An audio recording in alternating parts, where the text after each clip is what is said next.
So let's talk about some of the heavy hitters you work with in the industry, who you produce for. Okay. Just give us, throw some names out there and give us some backstory, man. All right. Well, shout out Ice-T. I gotta say that is one of the first people that I ended up meeting that recognized that we had some talent. So he put us in some positions, and that was really early on. So I can be honest, I've been fortunate enough to work with a lot of legends, from Ice-T, Tupac. Had a song with Rick Ross. Just recently I've done some mixing for Fabulous and Jaquis.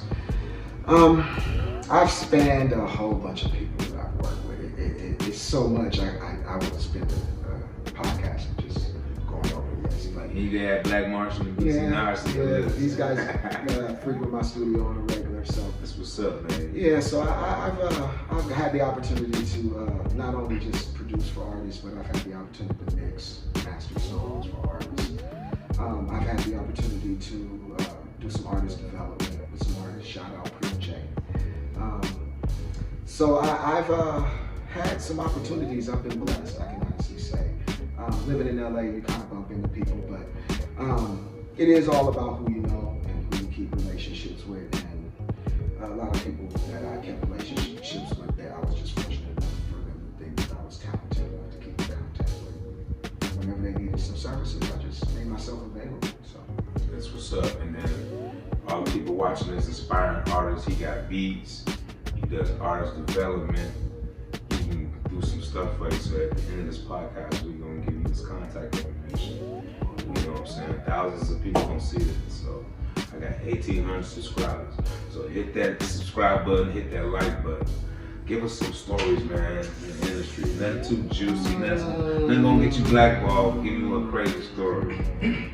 Yeah, we'll use this as a segue to basically the whole, all right. You know. I know what y'all came for. I know what y'all came for. But I'm not going. Let's just put you like this. I won't name names. All right. I'll just talk experiences. It's funny that me and Naj was having some conversation in the studio. This is probably about a year and a half ago. And not to scare the young guys, but I was kind of, giving them the insights as to what this industry really is about. And this industry will force you to make choices on how far you want to go. A lot of it is not up to you.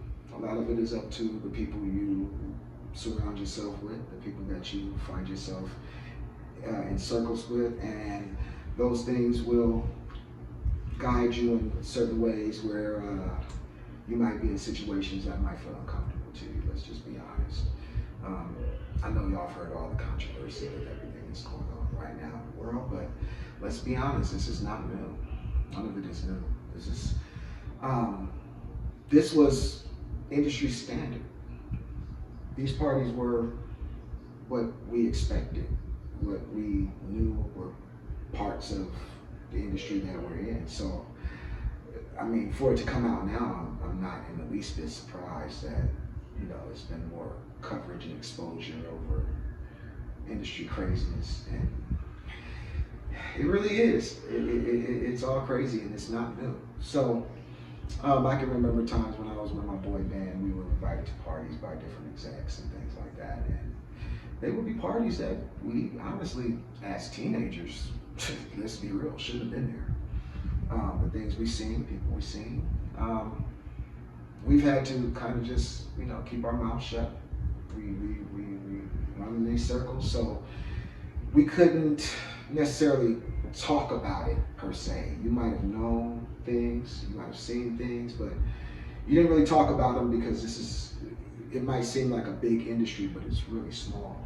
And conversations could lead to other people having conversations, and he might have mentioned blackball, but it's not really a blackball thing. It's I'm not willing to work with this person because he might talk about certain things, or he might reveal certain things, or he might not be down with certain things. So without naming names, this industry can get really stressful. It can get really depressing at times. It has its ups and downs. There are some some perks to it, but there are some things that I wouldn't recommend at this point where I'm at right now. I wouldn't steer my kids towards this industry. It's even more different now, a little bit more dangerous now. But it's nothing new. Same thing's been going on for 20, 30 years. And in all honesty, I've been in this industry, I'm 50 this year. I've been in this industry since I was 15 years old, 16 years old. And when I say in the industry, I mean actually making money, bringing home checks, working with artists, bringing home label checks at 16, 17 years old. So I've been around to see every aspect and the good and the bad in the growth of music. So we're in an era right now where I guess people are standing up for some of the things that they're seeing, and I can commend that. I think it needs to be some changes in the industry. I think we need to clean it up, make it a little better for the next generation of musicians and artists and rappers and people who are creators. So gotta clean it up at some point in time. All right, so let's get to the hard questions.